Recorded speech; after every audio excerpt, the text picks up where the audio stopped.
नमस्कार। इस वीडियो में हम देखेंगे जन्म कुंडली में जब राहु तीसरे भाव में होता है, थर्ड पोजीशन पे होता है, तीसरे हाउस में, तो क्या इफेक्ट्स आते हैं, उसका क्या फल मिलता है और जब गोचर में भी राहु तीसरे भाव में जाते हैं तो उसका असर क्या होता है। इन दोनों भावों को ब्रेक डाउन करके समझते हैं।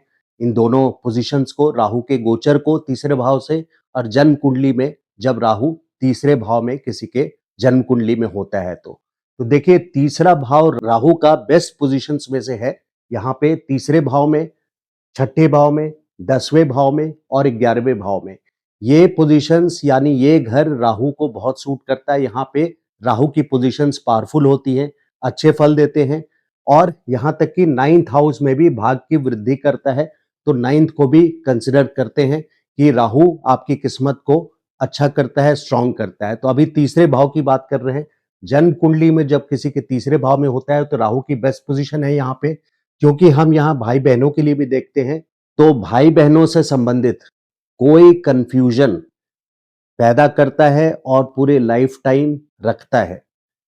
सिबलिंग्स के साथ कोई ना कोई कंफ्यूजन बना करके रखता है और सिबलिंग्स के साथ साथ, क्योंकि पड़ोसी को भी देखते हैं यहाँ पे, तो पड़ोसी के साथ भी कोई ना कोई कंफ्यूजन बना करके रखते हैं राहु।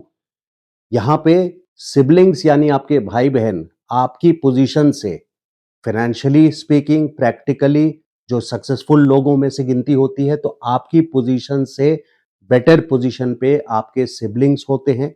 राहु तीसरे भाव में, खास करके फर्स्ट सिबलिंग नंबर 1 जो आपके पड़ोसी हैं उनका भी घर आपसे बड़ा होता है, या घर नहीं बड़ा हो तो वो आपसे ज़्यादा एफ्लुएंट होते हैं यानी सक्सेसफुल होते हैं।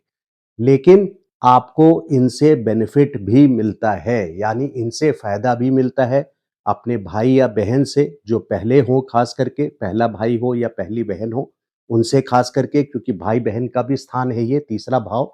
और आपके पड़ोसी से भी आपको फ़ायदा मिलता है, हालाँकि वो आपसे ज़्यादा सक्सेसफुल होते हैं, क्योंकि राहु सक्सेस के लिए कलयुग का राजा माना गया है और सक्सेस के लिए बहुत ही कलयुग में सक्सेसफुल प्लैनेट में से राहु की गिनती होती है। राहु यहाँ पे तीसरे भाव में जो लोग प्रोफेशन में मार्केटिंग कम्युनिकेशंस के लाइन में हैं, उनके लिए ये पोजीशन बहुत अच्छी है। उनके प्रोफेशन के लिए पोजीशन कम्युनिकेशन मार्केटिंग के प्रोफेशन के लिए बेस्ट है। और चूंकि अगर जब राहु यहाँ रहेंगे तो केतु आपके 9th स्थान में रहेंगे, नवम भाव में रहेंगे। तो केतु नवम भाव में यहाँ एक पितृदोष बनाते हैं, पितृदोष जरूर बनाते हैं। और ऐसे लोग देखा जाता है कि ये लोग पीर और दरगाह को ज़्यादा मानते हैं। वो ऐसा इसलिए क्योंकि पीर और दरगाह ये शरीर है, केतु जो है धड़ से नीचे का हिस्सा है, वो शरीर है। तो शरीर यानी पीर दरगाह की पूजा ज़्यादा करते हैं जिनका केतु नवम स्थान पे होता है। और अगर किसी का अष्टमेश, यहाँ पे अष्टमेश यानी ओकल्ट साइंसेस, सिद्धि तंत्र से जोड़ा जा सकता है, जाता है अष्टमेश। तो अष्टमेश अगर केतु के साथ, यहाँ पे केतु मैं लिख रहा हूं, अगर अष्टमेश केतु के साथ आ जाते हैं तो ये ऐसे लोग बहुत बड़े साधक या अच्छे साधक बनते हैं। साधक या तांत्रिक पॉजिटिव वे में बहुत अच्छे बनते हैं, क्योंकि ये धर्म का पोजीशन है।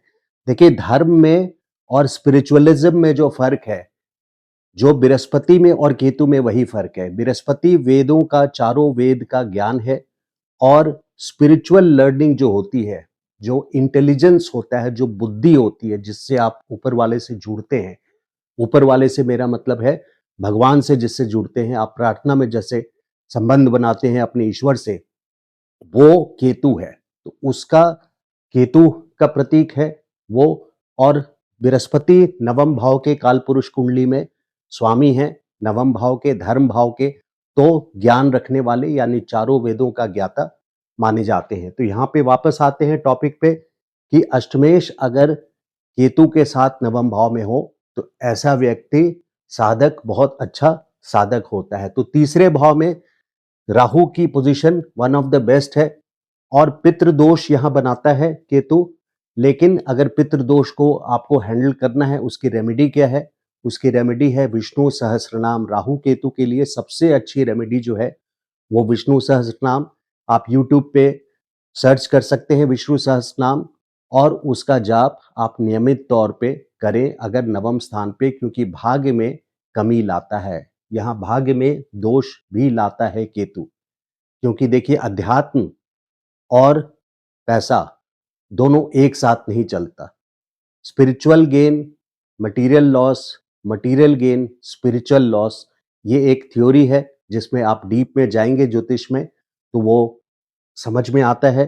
तो अध्यात्म और पैसा दोनों एक साथ एक ही लेवल पे, क्योंकि सब कुछ आपको त्यागना पड़ता है, ये थ्योरी होती है।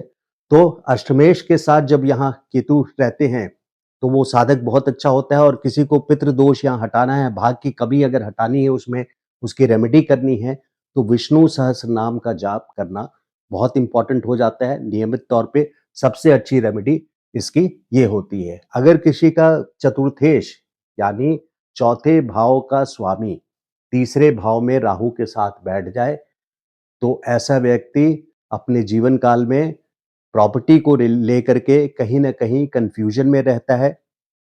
कोई न कोई भ्रम उसके प्रॉपर्टी से रिलेटेड जुड़ी रहती है, जिसको वो बहुत आसानी से सुलझा नहीं पाता। ऐसे व्यक्ति को भी विष्णु सहस्रनाम का पाठ करना चाहिए।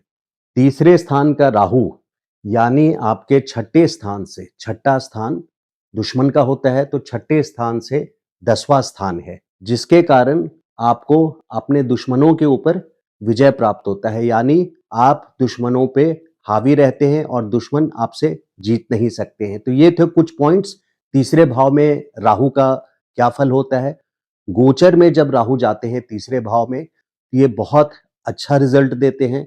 सक्सेस का प्रतीक है, कलयुग में खास करके सक्सेस का प्रतीक है राहु। और सक्सेस, मटेरियल गेन, भौतिक सुख के लिए तीसरे का भाव राहु को गोचर में भी उतना ही स्ट्रांग और अच्छी पोजीशंस में से माना जाता है।